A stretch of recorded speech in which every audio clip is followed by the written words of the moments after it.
This is Ain't No Way MMA. We are finally talking about the main card. The first fight of the main card is Do Ho Choi and Nate Landwehr. Starting off the night hot, we got Do Ho Choi, Nate Landwehr. Best thing about this fight, it's going to be fight of the night. It's my pick for fight of the night. It has to be because Nate the Train, baby, in the UFC. I put the dog in underdog. I actually don't think he's the underdog for this fight for the first time in a little while. Nate Landwehr usually brings a really high pace, but the biggest thing that I like to see within, his fights is the shit talk. It happens during and after and before the fights. He's good off the mic, on the mic. I mean, it doesn't matter. It's Nate the Train, baby, in the UFC. I love Nate the Train. And he always, he never backs down from competition. Doesn't matter what it is. He even had his regional career in Russia. He could have sat around Tennessee, waiting for a contender fight. But no, he went to Russia and fought all these savages and was knocking them out, honestly, which is really impressive. His anti-grappling's great. His striking's great. And Do Ho Choi is also a guy. He's already had one of the fights of the year with Cub Swanson in the past. So the way he lines up for his fight against Nate Landwehr is going to be perfect. Do Ho Choi's got hands, and he's got great anti-wrestling. I don't think they're going to go to the ground at all, which is my preference when it comes to most fights, unless you're extremely talented in the grappling. I think Nate Landwehr might go for some really high-level clinches with Muay Thai, but other than that, probably not on the ground at all. But this should be a banger. Split decision for Nate Landwehr, a classic Nate Landwehr split decision. I don't see it going any other way, honestly. If Do Ho Choi, I think it's Do Ho Choi round one, and then Nate Landwehr starts to pick up the pace in second and third. Maybe one judge gives it from the middle round, and bang, split decision, Nate Landwehr. Pop, pop, pop, put it in the bank. Our second fight is Bryce Mitchell versus Kron Gracie. We've got two absolute weirdos outside of the UFC. This is a weird matchup, I'm gonna be real. I don't know. I think the UFC just wants to boost up Bryce Mitchell again. I don't blame him. I really don't blame him. I like Bryce Mitchell. A lot of people like Bryce Mitchell, the flat earther himself. He is a character. He doesn't believe in the government. He thinks they're real, holding us hostage as we speak. They could be. No. Bryce Mitchell's onto something. Actually, wait a minute, kid. No, I love Bryce Mitchell. Kron Gracie. I don't like Kron Gracie. He's a horrible interview. He brings no energy to anything he's talking about ever, especially anything UFC related, which is his whole career, by the way. Kind of a disgrace to the Gracie name. Amazing grappling. If he went to a tournament, I'm sure it'd be great in the gi, etc., whatever. But he generally, honestly, I'd say he's a mid grappler. I know guys who out grapple him in MMA gyms. I mean, I think Bryce Mitchell honestly gets a club and sub because I know Bryce Mitchell and he's going to want to get a sub over at Gracie. That's kind of how it works. Gracies are amazing in jiu-jitsu. It's world renowned, but it's the biggest name in jiu-jitsu. And Bryce Mitchell probably wants to take that from him. So he's probably going to go for a club and sub, maybe try and drop him on the feet, fall him to the ground, go for a Darce. I could see that happening, or a rear naked choke. And Kron Gracie's a quitter. He's a butt-scooting quitter. Bro's gonna, I'll kill you. Like, dude has no real talent when it comes to any sort of striking.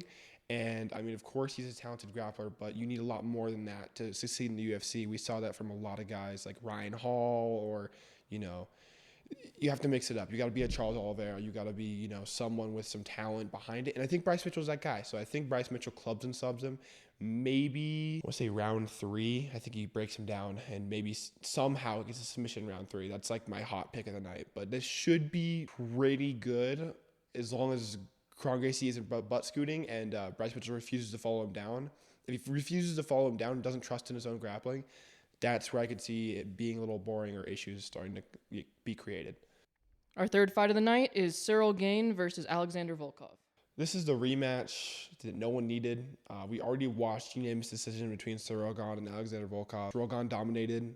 I see it happening again, honestly. This is kind of a fight where you're a little bit perplexed on what's going to happen to the heavyweight division when this fight goes down, especially due to the fact that, I don't know, John Jones won't fight anybody.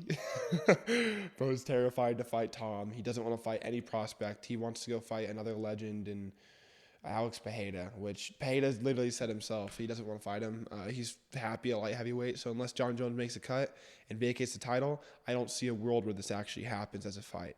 The thing with Alexander Volkov is he's a technical fighter with no real athleticism, and that's the exact opposite in Ciryl Gane. Ciryl Gane is all talent, no real hard work, but he still puts in enough hard work to where he has that power behind his technique and that snappiness in his punches. He's probably one of the faster heavyweights. I still think Tom Aspinall is faster. I always will think Tom Aspinall is faster because we kind of haven't been proven otherwise. I would love to see Ciryl Gane versus Tom Aspinall. If Ciryl wins this fight, which he should pretty dominantly, if not a round 3 finish, he'll probably get, a unanimous decision masterclass, 30-27, 30-26, something like that. But if Ciryl Gane wins this, hopefully he wants to fight against Tom Aspinall, and they do another interim defense, the second interim defense of Tom Aspinall's career, which is absolutely disgusting to say in my head, but I don't see another outcome because they're not going to strip John Jones. Why would they strip John Jones? He's their cash cow. That's going to be a shit show in the heavyweight division if Ciryl Gane wins because everyone's going to be like, where's John Jones? Tom Aspinall has to fight. Tom Aspinall doesn't know what to do because he wants to fight John Jones, and you're just kind of like, what do we do with from this? Because John Jones wants more money, as he always does, and doesn't want legacy because his is tarnished already, and he knows it. For our co-main event, we have Shavkat Rakhmonov against Ian Machado Gary. Okay, pretty hyped for this one. I've heard a lot of people say they pick Ian Gary over Shavkat. I respect the pick. I believe Ian Gary is a top 5 welterweight, but it ends there. I don't think he has any such more talent. Any fighter that will not engage in Ian Gary's style of chasing him down and him catching a counterpunch, he split decisions because he doesn't know what to do with them. He's pretty good at grappling. He's been training at shoot box for a while. That kind of helps a lot. Charles Oliveira in your corner for this fight, it's going to help. He's going to have to try and rely on that grappling, but the one thing is realize is Shavkat is not amazing at anything. He's just great at everything. So where someone like Alex Pereira is amazing at striking, you've got someone like, Bryce Mitchell, who's amazing at grappling. You've got Shavkat Rakhmonov, who's just great at everything. He's not amazing at striking, but the one thing he does have that's amazing is his goddamn chin. I've seen that guy take a damn punch. Shavkat can really take a punch and keep it going. He got cracked by Jeff Neal like 3 or 4 times in their fight, but he kept walking forward. He's an absolute marauder. He's an aura merchant. Dude literally just stares people down and he smiles every now and again, and people are terrified of him. He's a little bit cringe in that regard, but I think he's doing his thing. He's just being himself. I really like the way he fights and the way his style is.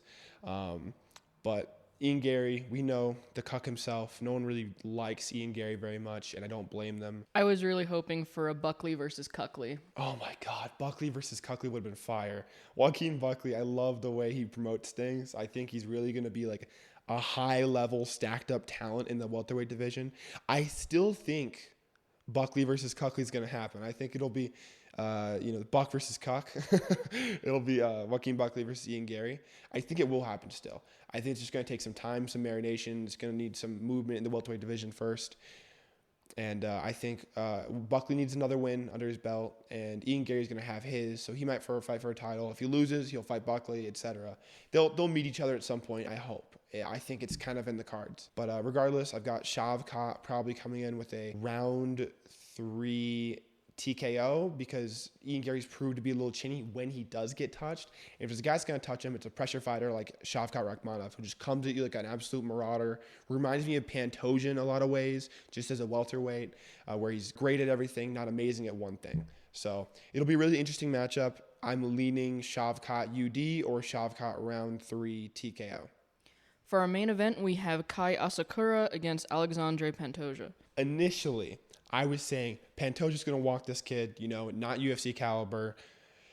He doesn't really belong in the UFC when it comes to contender rankings because I've seen him get knocked out. I've seen him get absolutely chinned, and I wasn't the most impressed, but his wins are super vicious and he's very high pace. The weight classes are a little bit different in Ryzen, so it's a little bit interesting, but I want to say that if Kai Asakura fights Pantoja this weekend, which he will, I don't lean Kai Asakura, but I think we're going to get an absolute banger war as we do usually with Pantoja. And I was going to go, Pantoja round 2 TKO. He smothers him and then knocks him out in the second after he tires him out because Kai Asakura doesn't have the greatest gas tank when in comparison to a guy like Pantoja. But I don't know, because I've been watching these pre-fight things and Kai Asakura has this absolute marauder aura to him himself. It's really funny. There's this clip of Kaya Sakura, and he's smiling through glass, staring at Pantoja while Pantoja's doing his pre-fight interviews, etc., stuff like that. Just before the fight. And oh my God, he's terrifying. He's absolutely terrifying. I think Pantoja actually is usually the guy who's more terrifying to anyone else he's fighting, because he fought Brendan Moreno, etc. Not this time. Kaya Sakura has like an aura to him. Like he's like, oh, I'm here for the UFC and I'm here to dominate. So I'm hoping Kaya Sakura really brings that. I could see this being like a split decision, unanimous decision war for Pantoja. I think it's UD for Pantoja still, but I think it's a lot closer than people think, because usually what happens, Pantoja's an absolute marauder for the first 3.5 rounds. He gets tired as hell, and then he smudges people. I've seen some Kaya Sakura clips where he defends takedowns from Merab like nothing. So I really think it's an interesting matchup when it comes to takedown defense. And I really want to see what Kaya Sakura brings to UFC. If it's going to be exciting, if it's going to be a smudge fest because Pantoja's wrestling. I don't think Merab's wrestling is even that good. I think he's just a cardio demon. And so maybe his takedowns aren't very good, just generally. So maybe Pantoja can't get him down. Maybe he can't get him down. Maybe he gets to those later rounds after winning the first 3 on the feet, can't get Kaya Sakura down, and Kaya Sakura dominates in the feet and knocks him out in the 5th. This fight can go a lot of ways. I'm really interested about it. Former Ryzen champ in Kaya Sakura. 21-4 is a great record. I know he's been chinned a few times, but most guys he fought when he rematched him, like he had 2 fights, went 1-1, but he got TKO'd the first time. So it'll be interesting to see how this plays out, how Kaya Sakura's chin holds up. And we know Pantoja's chin. He's going to walk through every shot. So the only thing I worry about is those later rounds. If those later rounds he gets chinned, the recoverability is not as much there. So we'll see what happens, but I'm leaning Alexandre Pantoja, unanimous decision. That's my pick. Considering UFC 310 is probably one of the better cards of the whole year, I'm damn excited for this card, and I'll definitely post my reactions and etc. after the fight, probably Sunday or Monday. But yeah, stay tuned for that.